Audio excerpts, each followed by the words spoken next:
Hello everyone and welcome to a really awesome blindfold television game between two former world champions before you all start writing, but isn't blindfold television just radio? It's actually the game that is being played blindfold. Now, two former world champions, Mikhail Botvinnik and Max Euwe, both incredible players that have played some incredible games throughout their careers. It's been some time since Euwe was a world champion, even by the standards of this game. This game was played 60 years ago in 1963, and Max Euwe was champion some 26 years. He lost his world champion title to Alexander Alekhine in 1937 in the rematch, and Botvinnik lost his world champion title to Tigran Petrosyan earlier in the year of 1963. So it's a really wild game, and a lot of theory is being discussed here. The moves they play are absolutely incredible. It's still a standard theory even today. And what's incredible is that after all this extensive analysis that both of them have done in their private time, and even during this game that they are playing blindfold, the game could have been decided by a very simple tactic, which they both overlooked. But that's where you guys will come in, and you will, save the day. So let's check it out. Botvinnik has the white pieces, and he opens with pawn to d4. Like I said, this was a blindfold television game. It was broadcasted on the 28th of December, so a few days before New Year's. Always nice when you have chess on TV.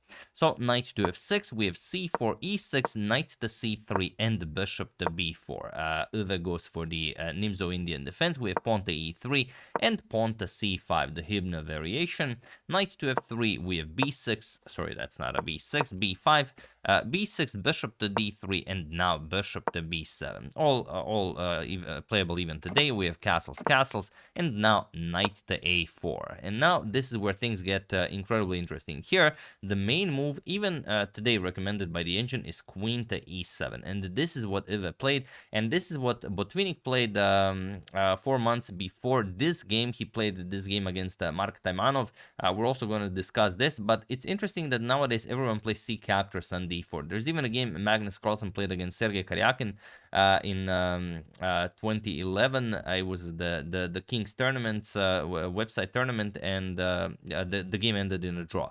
But here we have queen to e7, very, very strong move. Pawn to a3 challenges the bishop, and bishop to a5. And here, d captures on c5 by Botvinnik. And it's interesting, here Taimanov played, when Taimanov played against Botvinnik some 4 months ago, he played b3 and he lost that game. There's nothing wrong with b3, it just doesn't give white all that much. Botvinnik played a better game. But here, d captures on c5, and Taimanov mentioned that he didn't want to play this line because he found a really spectacular refutation from black, which doesn't really work, but you'll see what I mean by this. B captures on c5, knight captures on c5, and now queen captures on c5. And this is the star move that Euwe plays in this game. And the reason why it wasn't played in the game where Taimanov was playing Botvinnik is that Taimanov thought that Botvinnik could play bishop captures on f3 here. And look at this incredible line. Queen captures on f3, queen captures on c5, and now queen captures on a8. And now Taimanov thought that Botvinnik could trap his queen with knight to c6. This attacks the queen. Queen to b7, rook to b8 attacks the queen, queen a6, and now, okay, you can't play rook b8 because of queen to c8, but there's the silent but the deadly knight to e8. And now threatening knight to c7, this will win the white queen. There's only one game to save the game, the one move that saves the game for white, and that is pawn to b4, as there usually is. Queen to e5 now. Now the rook on a1 is hanging as well, but now comes the star move, and this is what you had to see in order to play this with white. You have to play bishop to b2 and give up the bishop. Then comes queen captures on b2, rook 8 to b1, captures, and now rook captures. Now finally you go after the white queen, but now you give back the queen to regain some material. Captures the bishop, captures the rook, and now you get this position where white is up a pawn. It's a doubled pawn, but still up a pawn. If anyone's to be preferred here, it's definitely white. So Taimanov missed this, and he just went for an inferior b3 line, and he lost the game to Botvinnik. But here, of course, that doesn't happen. We have queen captures on c5. Euwe shows that he's ready for whatever Botvinnik has to throw at him, and now pawn to b4, attacks the bishop and the queen. We have bishop captures on f3, queen captures, and now queen to e5, attacking the rook, while the rook on a8 is also hanging, and the bishop here is hanging. Now, I will just include that there is an actual footage of this game. It will be the first link in the description below if you guys want to check it out. And if anyone, by any chance speaks Dutch, I would very much welcome if someone would translate what the gentlemen are discussing about the game, and if someone can even write that, I will pin their comment for everyone else to see. I'm sure it's really awesome. So okay, here we have b captures on a5, grabbing the bishop, queen captures on a1, queen captures on a8, and now queen to c3. And we get a similar pawn structure here, bishop now back to e2, and now knight to c6, attacks the queen, defends the a7 pawn, queen to b7, and now rook to b8. We have queen to c7, and now queen to c2. Attacks the bishop, and now bishop to f3. And here, Botvinnik said that he felt that he really had a powerful position, that he should be winning this game, even though he is up a pawn. But Max finds this very, very nasty pawn to h5 move, and you'll see why it's very annoying. Bishop captures on c6. Botvinnik is hoping to win another pawn, but of course the idea is rook to b1. Now the bishop on c1 is hanging, and also the bishop on c6 is hanging. So here, bishop back to f3 by Botvinnik, and now rook captures on c1. Now you can't capture because you get checkmated. You have to create some breathing room for the king here, and now comes knight to g4. This is the move that Botvinnik praised, but it seems that in all of this blindfold frenzy, they both missed a very, very, very, very simple idea, which of course you guys see right away. So feel free to pause the video and win the game for Botvinnik while I give you a couple of seconds.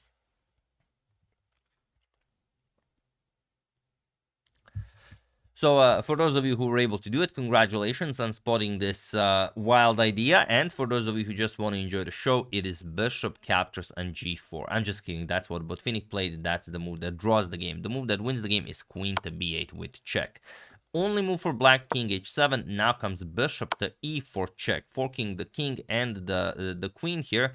And now you have to, or rather skewering them, and now you have to capture. Queen captures, and you pick up the rook on c1. Rook captures on c1, and now Botvinnik would just be up the exchange. He's up a pawn, completely winning position for white. There's really not all that much you can try. If queen f3, just queen f4, and no threats here.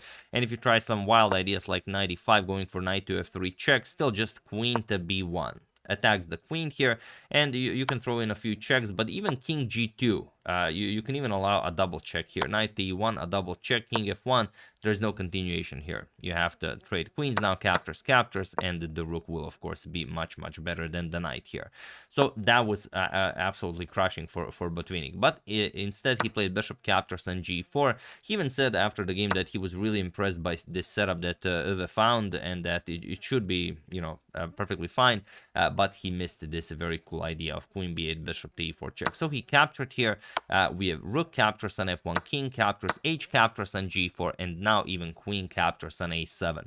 The way to maybe play for a win here is to just go queen d8 check, king h7, queen to h4 check, and pick up the g4 pawn, because this is the pawn that really stifles white's position. And now, this is it's a queen and pawn endgame. Okay, white is up material, but queen and pawn is hard to win even with sight. Blindfold, their heads would just explode playing this. So I think that's why it's a television game. He just didn't want to overpress it. He played queen captures on a7, and now he allowed a perpetual here. Queen to d1 check, king g2, queen f3 check, king to f1, and of course this now ended in a perpetual after queen to f3. I think, on move 26.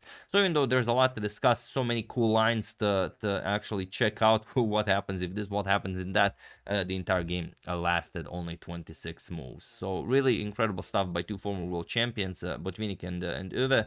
And like I said, do click on it in the first link in the description below. You can watch it. You can listen to their discussion about the game after the actual game was played. And if anyone can give us a transcript, I would be very, very grateful, and I'm sure a lot of people would. So yeah, that's the game. Hope you guys enjoyed it and a little bit of history regarding the game. I would like to thank Sakanka Travel and Tour Safaris, Jordan Smith, Shadri Rajan, Barry Day, and Lobo for a contribution to my channel. Thank you a lot. I really appreciate it. As usual, you can check 2 of my previous videos here. Thank you all for watching, and I will see you soon, continuing to check up on your wonderful suggestions and whatever else happens in the chess world. So thank you all. I will see you soon, and have an excellent rest of your day. And also, I forgot, this game comes as a suggestion from Amit Banerjee, so really thank you for that. It was a really wonderful game to prepare and present to everyone. See you soon.